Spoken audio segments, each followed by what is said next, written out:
Ciao a tutti, benvenuti o bentornati in un altro video di Italiano in tasca.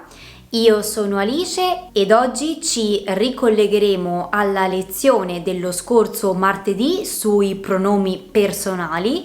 In particolar modo andremo ad approfondire i pronomi personali complemento, diretti e indiretti.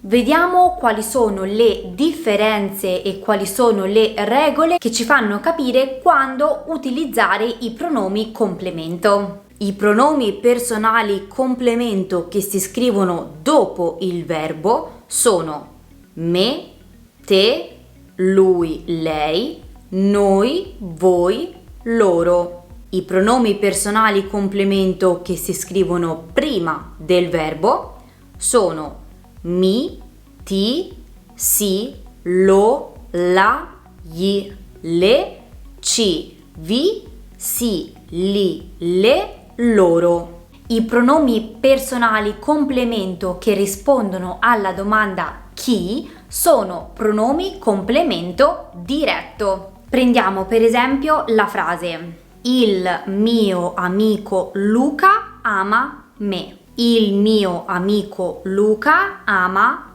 te, oppure lui, oppure lei, oppure se nel senso di se stesso, ma anche il mio amico Luca ama noi, voi, oppure loro, riferito al maschile e o al femminile plurale. Oppure se fosse un soggetto plurale, per esempio i miei amici Luca e Paolo amano se stessi. Per esempio la frase il mio amico Luca ama chi? Me, oppure te, oppure lui, lei, noi, voi, loro. Tutti questi pronomi rispondono alla domanda chi, perciò sono un complemento diretto. Quei pronomi che rispondono alla domanda a chi sono pronomi complemento indiretto. Indiretto perché è preceduto da una preposizione, in questo caso la preposizione a. La mamma parla a me. La mamma parla a te, a lui, a lei, a sé nel senso di se stessa, a noi, a voi, a loro.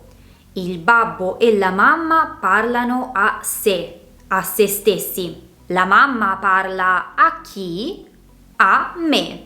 In questo caso a me è un pronome personale complemento indiretto. Esistono altri pronomi personali complemento indiretti? Certo, il pronome personale complemento è sempre il solito, ma può essere preceduto da altre preposizioni a seconda di quello che stiamo chiedendo. Per esempio, di chi, da chi, con chi, su chi, per chi, in chi. Paolo parla di chi? Di me. Sono stato invitato da chi? Da Paolo. Io resto con chi? Con lui oppure con lei. Luca confida in sé. In chi? Paolo conta su chi? Su di noi. Tu piangi per chi? Per noi. Fin qui è tutto abbastanza semplice. Adesso andiamo a vedere come alcuni pronomi personali complemento possono essere utilizzati sia in maniera diretta che indiretta. I pronomi personali che rispondono alla domanda chi, con alcuni verbi possono avere due forme senza però che il significato cambi. Per esempio, Mario chiama me. Oppure si può anche dire Mario mi chiama. Mario chiama te, Mario ti chiama. Mario chiama lui, Mario lo chiama. Mario chiama lei, Mario la chiama. Mario chiama se stesso, Mario si chiama. Mario chiama noi, Mario ci chiama. Mario chiama voi, Mario vi chiama. Mario chiama loro, Mario li chiama. Mario chiama loro, riferito a femmine, quindi Mario le chiama. Mario e Pia chiamano se Mario e Pia si chiamano. Questi sono tutti gli esempi possibili. Dobbiamo fare bene attenzione alla distinzione di cui vi avevo parlato nello scorso video, ossia che ci sono pronomi personali complemento che si possono mettere prima del verbo e dopo il verbo. Mario chiama me, in questo caso si usa me perché sta dopo al verbo, e come me si può usare anche te, se, lui, lei, noi, voi, loro.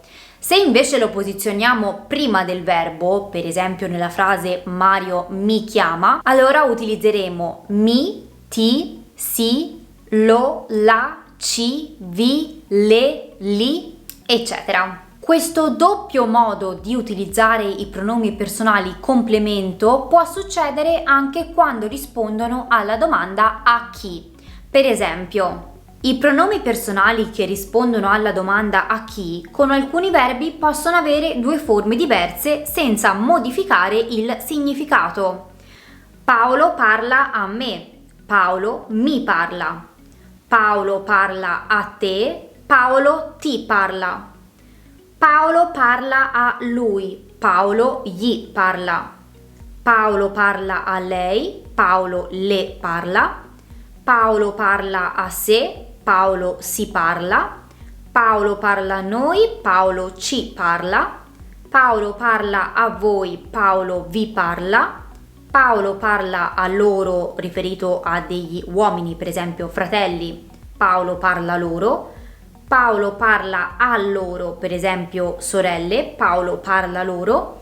Paolo e Maria parlano a sé, Paolo e Maria si parlano. So che questo potrebbe sembrare un argomento abbastanza spinoso e abbastanza difficile da capire, ma la cosa fondamentale è sempre pensare alla posizione in cui si mette questo pronome personale complemento. Se si mette prima del verbo andrà pronunciato in un certo modo, se si mette dopo il verbo andrà pronunciato in un altro modo. Ovviamente la pratica è la cosa che più vi aiuterà per imparare la distinzione tra queste due categorie. Spero che questa spiegazione vi abbia fatto comodo e vi abbia risolto alcuni dubbi. Se avete qualsiasi domanda fatemela nei commenti qua sotto, cercherò di rispondere a tutti e noi ci vediamo nel prossimo video. Ciao ciao!